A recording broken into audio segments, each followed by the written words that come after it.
bukan siapa-siapa, tapi ibu saya memiliki hati yang besar untuk menampung dia karena dia dari daerah.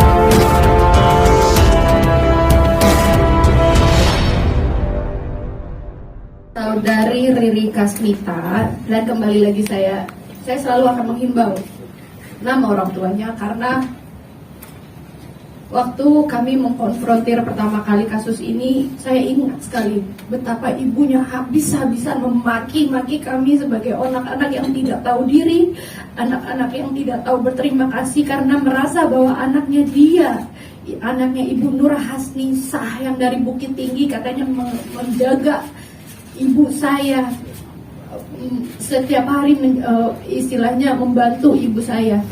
Tapi kan ujung-ujungnya kami tahu bahwa ternyata dia berada di keluarga kami memang dari tahun 2009 untuk berada di sekitar ibu saya, hidup dari ibu saya, tempat tinggal pun diberikan oleh ibu saya karena memang ibu saya sebegitu hatinya tuh sensitif dan sangat ingin menolong sesama gitu loh. Jadi dari 2009 dia bukan siapa-siapa, tapi ibu saya memiliki hati yang besar untuk menampung dia karena dia dari daerah, terus kemudian dia hidup di Jakarta dan tidak diterima oleh keluarga tirinya dikarenakan hubungannya yang kurang harmonis. Ibu saya yang menampung dia dan akhirnya dia berada di kehidupan ibu saya dari tahun 2009, bukan keluarga sama sekali, tapi mungkin dari Sumatera Baratnya. Iya, kami memang dari Koto Gadang.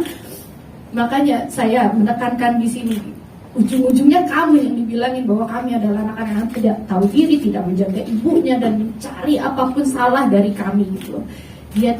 Dia bukan siapa-siapa kita, tapi dia mempelajari keluarga kita selama dari tahun 2009. Apa yang menjadi kelemahan ibu saya, apa yang jadi kelemahan dari masing-masing kami anak-anak. Ya, kelemahan dari kami salah satunya adalah waktu, karena kami kan memiliki kehidupan masing-masing. Kakak saya ini di Bali, yang satu lagi kakak saya di Malang, 3 di antara kami ini ada di Jakarta, tapi semua juga dengan kesibukan masing-masing. Dan dia mengkawal ibu saya dari tahun 2009 itu diduga untuk mempelajari gitu, sampai akhirnya tahu kelemahannya dan akhirnya melakukan ini. Bahkan kami sudah mendapatkan pengakuan dari dia bahwa ternyata akhirnya surat itu tidak hilang, tapi ibu saya didoktrin setiap saat untuk dibilangin hilang Kalia, sini dia aku bantuin lagi, suratnya diadain lagi, pasti kok aku punya kenalan. Namanya ibu saya sudah tidak, memorinya sudah kurang baik, fisiknya juga sudah mulai melemah gitu kan. Jadi ya di saat itulah dia masuk dengan sigapnya gitu. Mungkin tambahan, yang dimaksud orang terdekat ini lebih pada orang kepercayaan ya Mas ya. Jadi bisa juga rumah tangga, bisa juga keluarga sendiri, bisa juga saudara, bisa paman. Mungkin di beberapa kasus yang kami pelajari juga ya along the way, ada juga yang orang terdekat sendiri. Jadi yang mesti dihati-hati adalah memberikan kepercayaan kepada seseorang itu yang perlu diperhatikan. Berarti kalau pelapor ini maaf bisa dibilang IRT kah? ART. ART. Oh iya ART. Iya. ART. Tidak ada hubungan darah. Tidak ada hubungan darah. Mbak, ini dari tahun berapa sih? Nah, itu yang bertanya. Oke. Dari tahun berapa sampai akhirnya? Tahun dari tahun berapa? waktu mengurusnya ini dari tahun 2017 sampai 2019 karena ibu saya meninggalnya tahun 2019. Emang tidak pernah ini Mbak bilang ke anak-anaknya? Pernah. Gitu, sebelumnya gitu. Jadi Pernah. Mbak Sebelumnya cuman kami didoktrin dibilang waktu ini kejadiannya ketika mama saya tahun 2017 itu saya lagi di Shanghai waktu itu kan, bekerja di Shanghai dan ibu saya main ke sana. Jadi waktu itu saya tanya ke mama, mama ini kan sudah berumur, itu surat-surat penting kalau bisa dikasihlah ke salah satu anak-anak supaya disimpanlah gitu kan. Terus mama saya cuma diam aja, dibilang hilang. Saya bilang, hah? Hilang? Apanya hilang? Iya, surat penting semua hilang. Loh kok bisa hilang? Saya bilang. Cuman ibu saya bilang, udah, jangan bikin pikiran mama lebih rumit lagi. Sudah diurus, ada yang ngurus. Itulah kejadiannya. Jadi saya pikir udah sedang diuruskan. Nah 2018 saya balik ke Jakarta. Setelah itu 2019 kan ibu saya meninggal. Nah, ketika setelah ibu saya dikuburin tuh, saya panggil lah orang yang bilang sedang diurusin namanya Ridi. Saya tanya, mama saya itu ada hutang nggak? Oh, nggak ada bang, nggak ada hutang gitu. Terus saya bilang, kalau nggak salah kan ada beberapa surat tanahnya yang lagi diurus. Oh tenang bang, sedang diurus. Nah udahlah, setelah itu saya pikir sudah selesai kan, saya balik lagi ke Bali. Nah 2019 kan COVID ya terjadi ya. Kebetulan saya juga tidak bekerja lagi waktu itu. Nah karena sudah hampir setahun sejak saya bicara dengan diri sampai 2019 itu tidak ada kejelasan, ya kakak saya bilang, abang saya bilang, daripada di Bali lu ngapain sih lu ngapain? Udah urusan mama. Jadi dari situlah kita mulai. Jadi sebenarnya semua ini terkuaknya pada saat ibu saya meninggal gitu kan, baru kita mengajukan pertanyaan-pertanyaan gitu. Katanya, oke, notarisnya yang mana? Kok mama saya meninggal, dia bahkan dulu waktu sebelumnya tuh mama sempat pernah menghimbau bahwa ada surat wasiat. Maksudnya gini, kan kalau misalnya ibu meninggal terus kita kakak beradik itu kan maksudnya lebih baik waktu itu kita udah dengar ada surat wasiat, kita tahu dong dari notarisnya langsung gitu. Ini notarisnya mana ya? Gitu. Ibu saya udah meninggal, masa cuma kirim karangan bunga tapi orangnya tidak datang gitu kan. Mulai dari situ, mulai tanya, aduh bang ini lagi di luar kota, lagi di ini, lagi di itu. Tapi semua pertanyaan jedanya seminggu, 2 minggu kemudian, sebulan, sampai akhirnya kami mulai curiga gitu. Ini ada apa sih?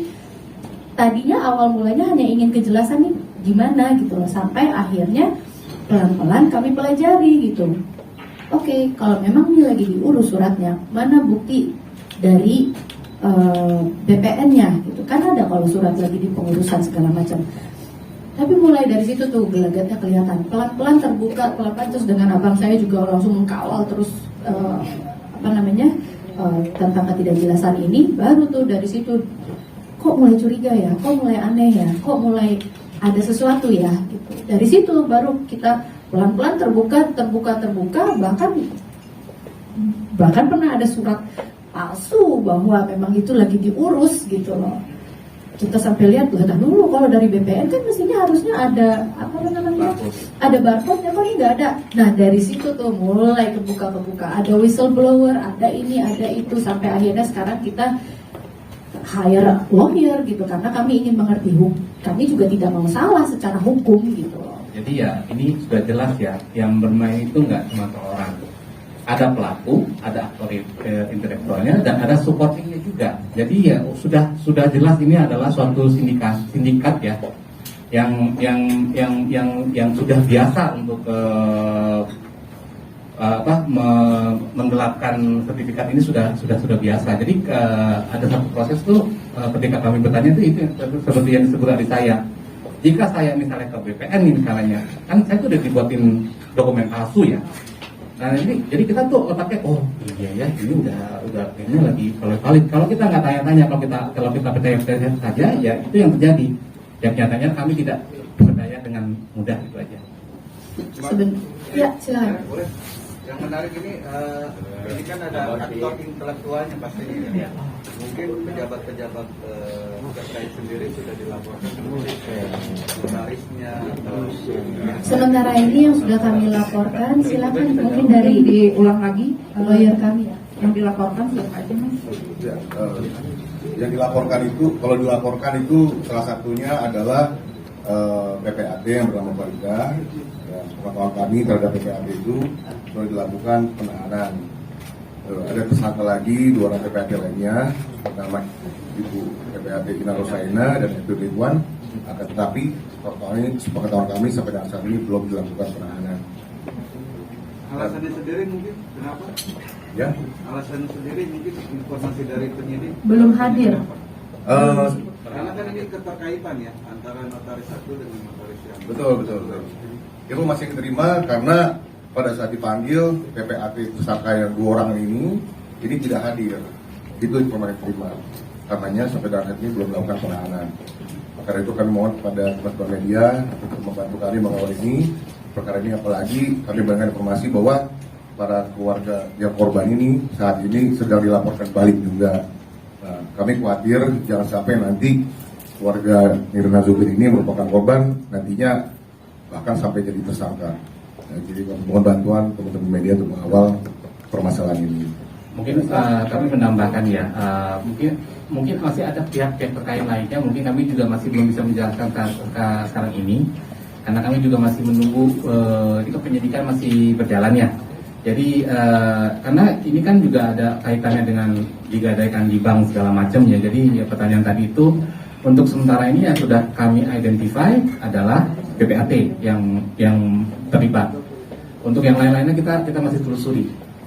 Bang, lagi bang, tadi kan bilang kan semua pelakunya diduga ada 5 orang ya? 5 orang. Yang sudah ditahan itu 2. Tiga ini siapa aja selain ART? 3 itu adalah Riri Kasmita yang adalah ART-nya ibu saya, kemudian suaminya, kenapa suaminya? Karena surat-surat tanah ibu saya diganti nama atas nama Riri Kasmita dan suaminya Adrianto itu. Dan satu lagi yang memang sudah ditahan dari hasil BAP kemarin adalah notarisnya PPAT atas nama Farida dari wilayah Tangerang. Dan kami tambahkan juga ya, dari 2 lagi yang sedang diurus, sedang dipanggil ini, sebagai tersangka, salah satunya adalah Ina Roslaina. Dia itu salah satu pengurus ini se-Jakarta Barat, jadi Ikatan Notaris Indonesia ya, ini itu ya. Dan karena dia tuh berhalangan hadir, kami dapat kabar karena dia lagi menghadiri rapat ini itu, jadi belum bisa memenuhi panggilan polisi. Sekali lagi saya tegaskan bahwa yang terlibat di sini 2 orang lagi, salah satunya yang sebentar lagi juga akan di BAP sudah dipanggil sebagai tersangka tapi belum datang, belum menghadiri. Ina Rosaina, dia adalah pengurus dari Ikatan Notaris Indonesia wilayah Jakarta Barat. Ya, itu yang saya tegaskan. Karena belum hadir memenuhi panggilan. Dan satu lagi adalah Erwin Ridwan. Nirina, mau tahu luas tanah ini berupa tanah kosong kah atau ada bangunannya? Dan nilainya berapa? Kalau boleh tahu kerugian ini. Mungkin dijelasin aja, Mas. Ya, aset-asetnya apa aja? Aset-asetnya apa aja? Oke, ada 6 sertifikat ya. Luasnya sih kurang lebih saya lupa ya, beberapa. Cuman ini dari 6 sertifikat itu ada 2 yang berupa tanah kosong yang sudah dijual dan sudah oleh pembelian baru itu sudah dibangun. Itu 2. Nah, yang sisanya lagi, yang 4 lagi itu sudah tanah dengan bangunan yang diagunkan. Nominal luas tanah? Ya agak sensitif ya. Tapi sih memang sampai sekarang itu kan. Total kerugian aja kan? Total kerugian kan? Kurang lebih 16 M lah. kurang lebih 17 M dari ke-6 bidang tanah atau Jadi 6 aset ini ada yang diagunkan dan ada yang dijual ya? 4 sudah sedang diagunkan di bank, 2 sudah dijual. Ya. Berarti yang nggak selamat 2 ya bang? Yang nggak bisa diselamatkan ini 2 bang? kita belum tentu bilang nggak selamat. Jangan sampai nggak selamat. Jadi gini, kan semua itu masih ada hukum ya, masih ada landasan hukum. Jadi kan kita bisa melihat dari penjualan itu prosesnya seperti apa. Kalau emang sesuai dengan prosedur, ya kita tidak bisa melakukan apa-apa lagi. Cuman kalau kita menemukan proses dalam menjualnya itu tidak sesuai dengan prosedur, itu yang bisa kita lawan dari segi hukum ya. Jadi kalau dibilang nggak diselamatkan, sampai sekarang ini kita statusnya masih terbuka semua. Yang kami berharap ya semua balik ke pihak keluarga kami, itu aja. Ke pihak ahli waris. Tadi ada 6 ya? Iya. 6 petak gitu ya? Iya. Pertama tanah yang tadi semua lahan kosong. Enggak, 2 yang sudah terjual itu lahan kosong. Selebihnya 4 itu lahan dengan bangunan.